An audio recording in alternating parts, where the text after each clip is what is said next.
Hello, and welcome to the interactive program of studies for conceptual geometry, course number 303 in the program of studies.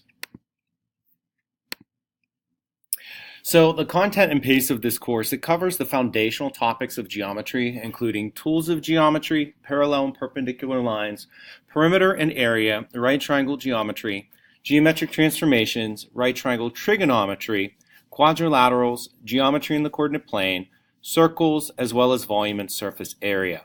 Significant topics that are not covered due to time constraints include congruency, similarity, and formal proofs. It is the slowest pace of the high school geometry courses, and because of that, the amount of content covered is not nearly the same level in terms of amount as your academic or honors level geometry. However, with that being said, the students typically do go deeply into the topics that were mentioned. Most lessons are given about 2 days worth of class to discuss through various activities, and plus an additional day of reinforcement using the Mathia computer software. The workload and expectations. Students will be expected to participate during class and whole class discussions, group activities, as well as the Mathia computer lab. Daily homework is assigned. The amount of homework that is assigned should take no more than really 30 minutes to complete, including time for students to check their answers on the learner management system that they have access to. The Mathia computer lab may be done as additional practice, and time often needs to be dedicated outside of class, but it varies by students because the program itself is indeed customized. Unique course features. So the Mathia computer program is a unique course feature. It adjusts to the student skill level to ensure the mastery of topics. Depending if the students are understanding it or not understanding it, the amount of problems they receive will then be varied. It can be accessed online through the link there. If that link does not work, then going to the carnegielearning.com website will allow you to preview it. It does require internet access, although this newer program can be accessed on an iPad or similar device. And let me show you that. So in terms of the Mathia workspace, what you have is a situation where there'll often be the unit overview that'll tell you what you'll learn, give you key terms, as well as why this matters in context of the real world.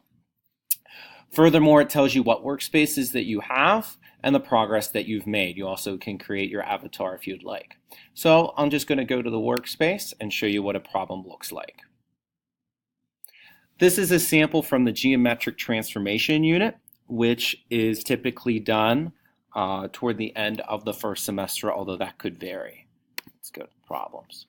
So as you can see, the image and pre-image that's given on the screen, you have to carefully read, select the transformation needed to match the shaded pre-image to the dashed image.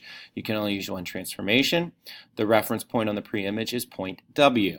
So you can see that you have point W, and you have a drop-down menu where you can pick the various transformations. So if you pick a transformation, this one does appear to be rotation. It does appear that you would have to go counterclockwise. And let's just see if we can get this one right. We'll take a stab in the dark here, 150 degrees. You can then click transform. Oh, and you can see that it went, but you went in the wrong direction. So if you get it wrong, you can then click hint.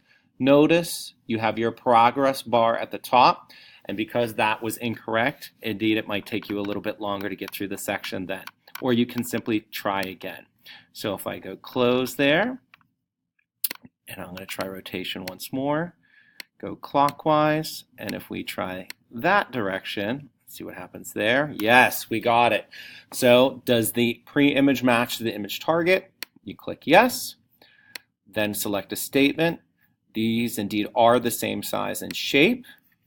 And then the conclusion that you can base. So notice not a two-column, a formal proof like is done in academic, but you still have to justify your reasoning as you go through the program. The figures indeed are congruent and similar.